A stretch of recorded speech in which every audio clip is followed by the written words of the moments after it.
थूक के चाटना तो इनकी पुरानी आदत है। संसद को तो अब कायदे से बंद कर देना चाहिए। जब विपक्ष का सांसद बोल ही नहीं पाए, जब संसद में कोई चर्चा ही नहीं होगी, जिस ड्राइवर को वो कह रहे हैं कि तुम्हारी औकात क्या है, वो ड्राइवर कहता है उसी औकात की लड़ाई हम लड़ रहे हैं। क्या ये जो तीनों आरोपी पकड़े गए हैं, इनके घर पे आप बुलडोजर चलवाएंगे? आप नहीं चलाएंगे तो कौन चलवाएगा? स्मृति ईरानी चलाएंगी, नेतृत्व करेंगी बुलडोजर चलाने के कार्यक्रम का। मोहन भागवत कहते हैं मुझे पता ही नहीं है कि जो है मेरे साथ सहयोगी कौन किस जाति का है। तुम जो है चित्पावन ब्राह्मण हो, आज तक जो है चित्पावन ब्राह्मण ही आरएसएस का चीफ बनता है और तुमको पते नहीं है कौन जात है। ब्राह्मण श्रेष्ठ होता ही पता है, इन्हें पता है कौन किस जात का है। उल्लू काहे बनाता है मोहन भागवत? आप दलित पिछड़ा तब तक हिंदू है जब तक आप उसके लिए लाठी लेकर खड़े हैं, उसके बाद आपके हिंदू होने का कोई मतलब नहीं है। जैसे ही आप किसी मुसीबत में पड़ेंगे, आप छोटी जात के हो जाएंगे, पिछड़े हो जाएंगे, दलित हो जाएंगे, नीच हो जाएंगे। नरेंद्र मोदी की सरकार ड्राइवरों के लिए कानून लेकर के आई है, लेकिन उस कानून का विरोध लगातार ट्रक ड्राइवर कर रहे हैं और नरेंद्र मोदी की सरकार से गुहार लगा रहे हैं, मोदी जी कानून को वापस ले लीजिए। ये जो कानून आप लेके आए हैं एक काला कानून है। मेरे साथ डॉक्टर एवं सुधा हैं। कैसे देखते हैं सर पूरे मामले को? मोदी जी कह रहे हैं कि हमने आम जनता के हित में कानून बनाया है और ड्राइवर इसका विरोध कर रहे हैं। देखिए, थूक के चाटना तो इनकी पुरानी आदत है और बड़े दिलचस्प तरीके से ये कानून बनाते हैं। कानून जब ये बनाते हैं किसान पर, किसानों के कहते हैं किसानों के हित में कानून है और किसान से कोई चर्चा नहीं करते हैं। किसान जब शहादत हो जाती है, 700-800 किसानों की शहादत हो जाती है, लंबा आंदोलन चलता है साल डेढ़ साल, तब जो है उस कानून को वापस लेते हैं। अब ट्रक ड्राइवर के लिए लेके आए हैं कानून। ट्रक ड्राइवर से कोई चर्चा ही नहीं, उनके एसोसिएशन से कोई चर्चा ही नहीं, कानून लेकर आए फिर पीछे हट रहे हैं। तो असल में इस देश में डेमोक्रेसी का कोई मतलब अब मोदी जी के राज में रह नहीं गया है। संसद का कोई मतलब हो नहीं गया है। चुने हुए सांसदों को जिस तरह उठाकर फेंका जा रहा है, उससे तो यही पता चलता है संसद किस लिए। तो देश में अधिनायकवाद दिख रहा है। अधिनायकवाद का मतलब ही होता है किसी एक व्यक्ति के अधीन जो है पूरी संस्था चले, पूरा देश चले। तो देश को अधिनायकवाद की ओर धकेल दिया गया है। ठीक है, आप यही कानून लेकर आए, तो फिर संसद किस लिए है? संसद को तो अब कायदे से बंद कर देना चाहिए। जब विपक्ष का सांसद बोल ही नहीं पाए, जब संसद में कोई चर्चा ही नहीं होगी, जबकि दिलचस्प यह है कि पूर्ण बहुमत से है, ये इनका बहुमत है, जो भी लेकर ये बिल आएंगे वो पारित हो जाएगा। बावजूद इनको डर लगता है, जनता का डर लगता है। इसलिए किसी भी बात को चर्चा से कौन डरता है? जिसको लगता है हम गलत हैं, चुपके से चोर दरवाजे से पारित कर लिए। और अगर वह कानून सही है, जनता के हित में है, ट्रक ड्राइवर्स के हित में है, ड्राइवर्स के हित में है, तो फिर ट्रक ड्राइवर से डिस्कस करने में आपको क्यों डर लगता है? ये काला कानून ही है, तभी ट्रक ड्राइवर नाराज। उनके ही एक डीएम कहते हैं एक ट्रक ड्राइवर को, तुम्हारी औकात क्या, तुम्हारी हैसियत क्या है? डीएम साहब, औकात हैसियत ना अपने ड्राइवर की। अब देखिए कि क्या है कि इस देश में ऐसा ही है। अब लगता है कि जिस तरह अधिनायकवाद की बात मैं कर रहा हूँ, तो अधिनायकवाद की हिरार्की का जो सबसे बड़ा पदाधिकारी होता है, मुझे लगता है वो चपरासी है। डीएम तो उसके ऊपर का चीज़ है।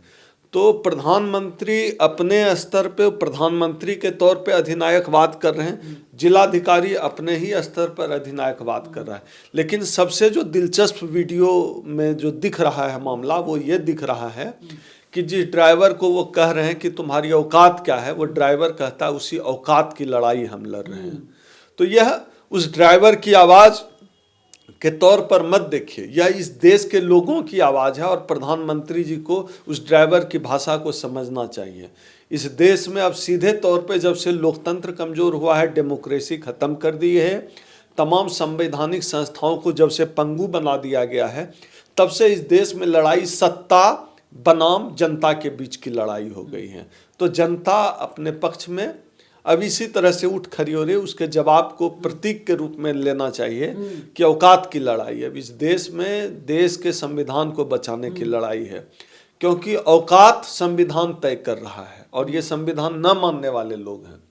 तो औकात संविधान से तय होगा। तो चाहे ट्रक ड्राइवर हो, चाहे किसान हो, चाहे छात्र नौजवान हो इस देश के, चाहे सरकारी नौकरी वाले हो, प्राइवेट नौकरी वाले हो, या महंगाई की मार झेल रही हो, आम जनता हो चाहे मिडिल क्लास हो, सब इस देश की सरकार से परेशान है, इनके अधिनायकत्व से परेशान है।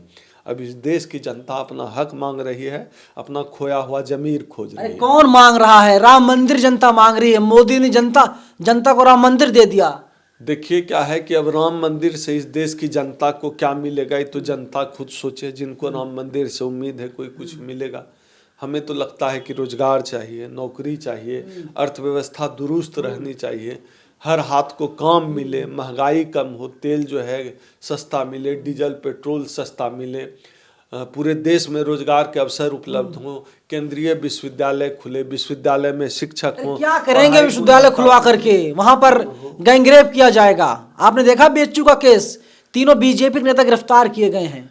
गिरफ्तार कैसे हो गया, इसी बात पे मुझे हंसी आ रही है। ज़्यादा दिन चलेगा नहीं। देखिए क्या है कि कुलदीप सेंगर हो, चिन्मयानंद हो, या फिर हाथरस केस के आरोपी हो, या अभी जो बीएचयू का तीनों आरोपी है, ये तो पूरी श्रृंखला है।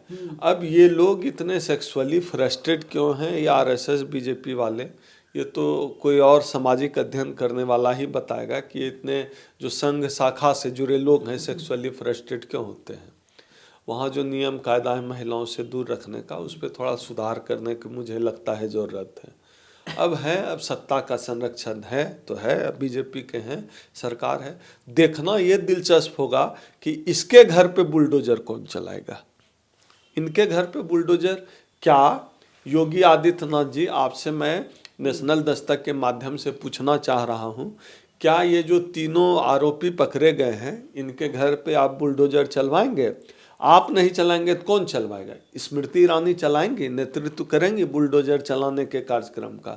यह देश की जनता देखना चाहती है कि तीनों बलात्कार के आरोपियों पर बुलडोजर कौन चलाता है। 60 दिन बाद गिरफ्तारी होती है। अब बुलडोजर कितने दिन बाद चलेगा ये देखिए। अब बीजेपी का नेता, जरूरी है कानून में, संविधान में कहीं उल्लेख नहीं कि बुलडोजर चलाया जाए। वो तो मुसलमानों के बुलडोजर है ना। हाँ, दलितों पर चलेगा बुलडोजर, मुसलमानों पर चलेगा, सवर्णों पर नहीं चलेगा, भाजपा नेताओं पर नहीं चलेगा बुलडोजर। लेकिन तो 2 ओबीसी हैं, 3 आरोपी हैं, 2 ओबीसी हैं उसमें। यही देश की जनता यही देख ना, हिंदू है ना भैया। तो आरएसएस के हैं मतलब हिंदू हैं, बीजेपी के हैं हिंदू, ओबीसी कहाँ है? अच्छा, अगर आरएसएस के हैं तो उसमें कोई जाति नहीं है। तो मोहन भागवत ने कहा, एक कहानी का जिक्र करते हैं। मोहन भागवत से पूछा जाता है कि अनुसूचित जाति की क्या भूमिका है, कि इंटरव्यू में मोहन भागवत कहते हैं मुझे पता ही नहीं है कि जो है मेरे साथ सहयोगी कौन किस जाति का है। तो मोहन भागवत किसको उल्लू बनाते हो?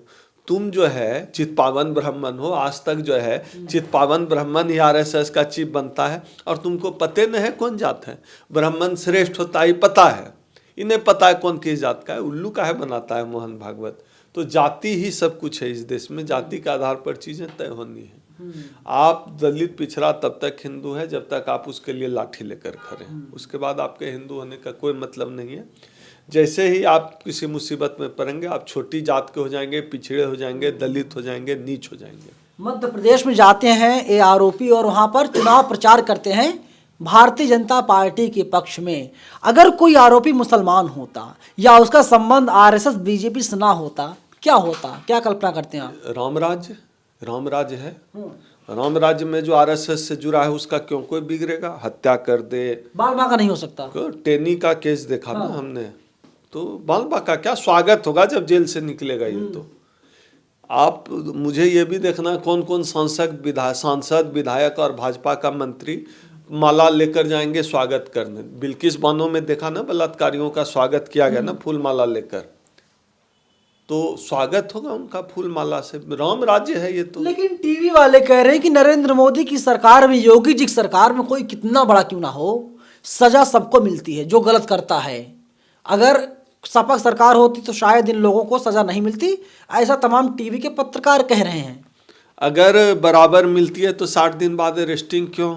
अगर बराबर सजा मिलती है तो इन तीनों आरोपियों के यहाँ बुलडोजर क्यों नहीं चला? गिरफ्तार तो किया गया ना। 60 दिन बाद बुलडोजर कब चलेगा? बुलडोजर जब आप चला रहे हैं, सब बराबर है, अपराध और अपराधी को नेस्तनाबूद करना है, बुलडोजर भी चलना चाहिए। न्याय तो सबके लिए बराबर होता है। समर्थन में है आप बुलडोजर के? चले तो सबके ऊपर चले, खाली दलित मुसलमान पे चलाओगे? आरएसएस वालों भी रेपिस्ट पे चलाओ, हिम्मत है तो। हम तो संविधान को मानने वाले लोग हैं, बुलडोजर संस्कृति के खिलाफ है, लेकिन अगर चला रहे हो तो सब पे चलाओ, तब तो माना जाएगा कि न्याय सबको बराबर आप देते हैं। तो बहन बेटियां बच्चियां जो हैं, जो तमाम माँ बाप देख रहे हैं, कोई यूपी बिहार पश्चिम बंगाल से, दिल्ली से, कहीं से देख रहा है, वे लोग अपनी बेटियों को अब विश्वविद्यालय कैसे भेजेंगे पढ़ने के लिए? कैसे हिम्मत जुटाएंगे? क्योंकि गैंगरेप किया जा रहा है। देखिए, राम राज्य है, राम राज्य में महिलाएं चूल्हा फूके, घर का बर्तन साफ करें, पति का पैर दबाए। राम राज्य में ये लड़कियां पढ़ के क्या करेगी? दलित पढ़ के क्या करेगा? पिछड़ा पढ़ के क्या करेगा? तो राम राज्य है, मनुस्मृति लागू है, तो उसी हिसाब से काम होना चाहिए। तमाम घटनाएं हो रही हैं, आपके पास भी 2 बेटियां हैं। हाँ, दो बेटियां आपके पास हैं, तो क्या आप भेजेंगे पढ़ने के लिए बीएचयू जैसे संस्थाओं में? इस स्थिति में हिंदू राज्य वाली जगह तो नहीं भेजेगा कोई भी अपने बच्चों को, क्यों भेजेगा भला? तो ये हिंदू राष्ट्र है, महिलाओं को औकात में रहनी चाहिए। ढोल कमार शूद्र पशु नारी सकल तारना के अधिकारी, ये तो हिंदू राज का फार्मूला है। तो ये तारण के अधिकारी हैं, तो तारण देने का एक पक्ष ये भी एक बलात्कार करना भी ताड़ना देना। तो ये मनुस्मृति का पालन कर रहे हैं, हिंदू धर्म का पालन कर रहे हैं। ये मणिपुर में जो कुछ हुआ पूरी दुनिया ने देखा। वीडियो सामने आया कि महिलाओं को नंगा करके उन्हें घुमाया गया, न्यूड किया गया। और अभी एन बीरेन सिंह का बर्थडे था, जो मणिपुर के मुख्यमंत्री हैं। मोदी जी महिमा मंडन करते हैं, महिमा मंडन करते हुए उन्हें जन्मदिन की बधाई देते हैं, और जनता कह रही है कि उन्हें सजा देनी चाहिए, मुख्यमंत्री का पद छीन लेना चाहिए। क्यों? राम राज्य है, क्यों छीना जाएगा भैया? क्यों छीना जाएगा? और आप भी कहाँ नवीन भटक रहे, कहाँ आप मणिपुर पहुंच गए? अरे अयोध्या की खबरें चलाइए, अयोध्या की खबरें नेशनल दस्तक पे दिखाए। कहाँ आप मणिपुर जाके फंस रहे हैं? गैंग रेप और जो है लोग बेहाल, क्या जरूरत है? देखिए अयोध्या में राम राज्य उतर गया है, क्या बना है एयरपोर्ट, क्या मोदी जी उतर रहे हैं, ताम झाम से फूलों की वर्षा हो रही है। अब मणिपुर में कोई मरना है तो मरे, इसीलिए आप लोगों का चैनल लोग देखना नहीं चाहता है। कहाँ आप लोग जो है दिखाइए, जाइए अयोध्या, वहां से रिपोर्टिंग करिए। राम मंदिर बन गया ना, फिर मणिपुर का क्या करना है? तो इस देश की, आप हिंदू नहीं हैं, मंदिर खिलाफ हैं आप। काहे हम मंदिर के खिलाफ रहेंगे?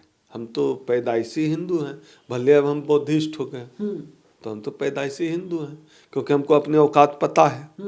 हम कहें किसी ब्राह्मण लड़की शादी करना होता तब हम छोटा जात हो जाते, मुसलमान से लड़ाना होता है तो हिंदू हैं, और शादी करना हो अगर तो हम छोटा जात हैं। इनका खेल हम लोग तो कम से कम समझते ही हैं, बाकी दुनिया न समझे। एक चीज़ है कि तमाम लोग कह रहे हैं कि देखिए, मोदी जी के बराबर जो खड़ा होता है, खड़ा होने की कोशिश करता है, तो उसे निपटा दिया जाता है। वसुंधरा राजे हों, रमन सिंह हों, मामा शिवराज सिंह चौहान हों, और जो चौथा व्यक्ति है अभी मौजूदा सीएम है, उनको भी निपटाने की तैयारी चल रही है। नाम नहीं लूँगा उनका मैं। इसके पहले भी तो इन्होंने लाल कृष्ण आडवाणी को निपटाया था, मुरली मनोहर जोशी को निपटाया था। तो निपटाने का तो इनका काम है। अभी अधिनायक हैं, राजा साहब हैं, महाराज हैं, शासक हैं देश के। तो शासन जब चलता है, डेमोक्रेसी तो है नहीं, न सरकार में न संगठन में। नितिन गडकरी को निपटाया, पार्लियामेंट्री बोर्ड से बाहर कर दिया, खत्म कर दिया लगभग। तो ये तो करेंगे ही। अधिनायकवाद ऐसे कैसे कायम रहेगा? अधिनायकवाद कायम रखने के लिए जो कंपटीटर है उनको निपटाना पड़ेगा। बड़ी मछली जो है वो छोटी मछली को खा रही ही जाती है। यह तो सनातन और शाश्वत नियम है इस पृथ्वी का।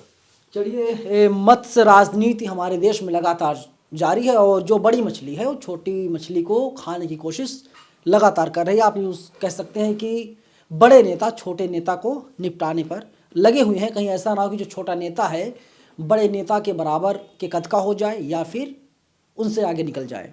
पूरी बातचीत पर आप हमें अपनी राय कमेंट बॉक्स में जरूर बताइएगा। कैमरा पर्सन बॉबी के साथ मैं नवीन कुमार नंदन, नेशनल दस्तक, दिल्ली। नेशनल दस्तक की आपसे गुजारिश है कि अगर इसको बचाना चाहते हैं तो नेशनल दस्तक को सब्सक्राइब करने के लिए रेड कलर के सब्सक्राइब बटन को दबाएं, फिर बेल आइकन की घंटी दबाएं। नेशनल दस्तक को बचाने के लिए बहुत जरूरी है कि हर खबर को शेयर करें, लाइक करें, कमेंट जरूर करें।